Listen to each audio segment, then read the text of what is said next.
Do'stlik kanali bo'yida Toshkent shahridagi Selmun namunaviy loyihasi amalga oshiriladi. Javohir Sindarov mehnat shuhrati ordeni bilan taqdirlandi. Assalomu alaykum. O'tgan haftadagi xabarlarni yoritish maqsadida biz hafta dayjestini boshlaymiz.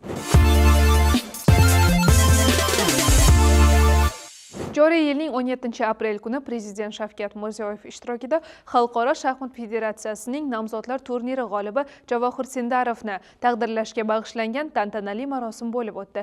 Shaxmatimiz faxrida ilk bor nomzodlar turnirida g'oliblikni qo'lga kiritib, tom ma'noda tarixiy natijani qo'lga kiritdi. Musobaqa davomida u dunyoning eng kuchli grossmeysterlariga qarshi yuksak mahorat va ulkan jasorat bilan kurash olib bordi va bir marta ham mag'lubiyatga uchramay 14 partiyada 10 ochko to'plagani, natijada ochkolar va g'alabalar soni bo'yicha rekordlar o'rnatgani shaxmat olamida noyob hodisadir. Prezidentimiz marosimda nutq so'zlab Javohir Sindarovni ushbu tarixiy g'alaba bilan yana bir bor samimiy tabrikladi. Bu butun xalqimizning yangi O'zbekistonning g'alabasi ekanini ta'kidladi. Prezident farmoni bilan muddatidan oldin g'alaba qozongani uchun 20 yoshli shaxmatchimiz Javohir Sindarov mehnat shuhrati ordeni bilan taqdirlandi. Do'stlik kanali bo'yida Selmun namunaviy loyihasi amalga oshiriladi. Nukus shahridagi Do'stlik kanali bo'yi butunlay yangi ko'rinishda bo'ladi. Selmun namunaviy loyihasi asosida bu hududda aholi uchun keng ko'lamli ijtimoiy infratuzilma barpo etish rejalashtirilgan.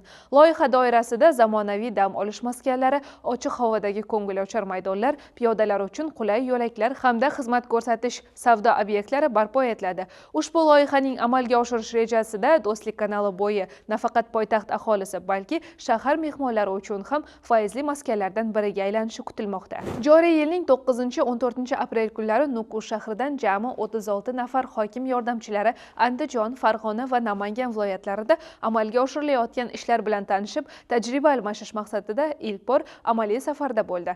Dastlab hokim yordamchilari hududlardagi iqtisodiy rivojlanish, tadbirkorlikni qo'llab-quvvatlash, aholi bandligini ta'minlash va infratuzilmani yaxshilashga qaratilgan samarali tashabbuslarni ko'zdan kechirdi. Shu o'rinda ta'kidlash joizki, Prezident qarori doirasida aholi bandligini ta'minlash va tadbirkorlikni rivojlantirish yo'nalishlarida berilayotgan imkoniyatlardan unumli foydalanish, yangi ish o'rinlari yaratish, subsidiya va kreditlar, kasb-hunarga o'rgatish, imkoniyatlarini aholiga yetkazish bo'yicha hokim yordamchilari hududlardagi mutaxassislar bilan ham tajriba almashdi.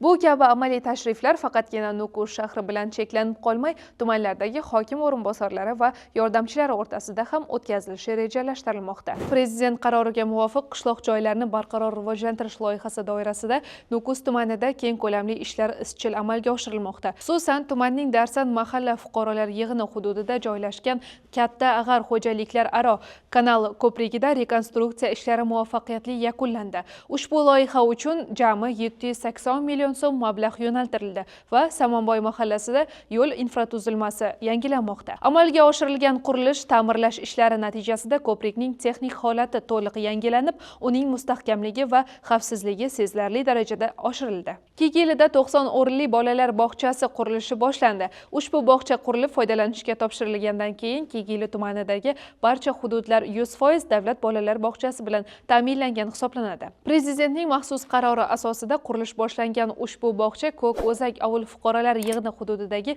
3000 dan ortiq aholining farzandlarini tarbiyalashga xizmat qilishi rejalashtirilgan. Sizga yetkazmoqchi bo'lgan xushxabar va yangiliklarimiz shulardan iborat edi. Kelasi hafta siz uchun ham, biz uchun ham xushxabarlarga to'la bo'lsin. Ko'rishguncha.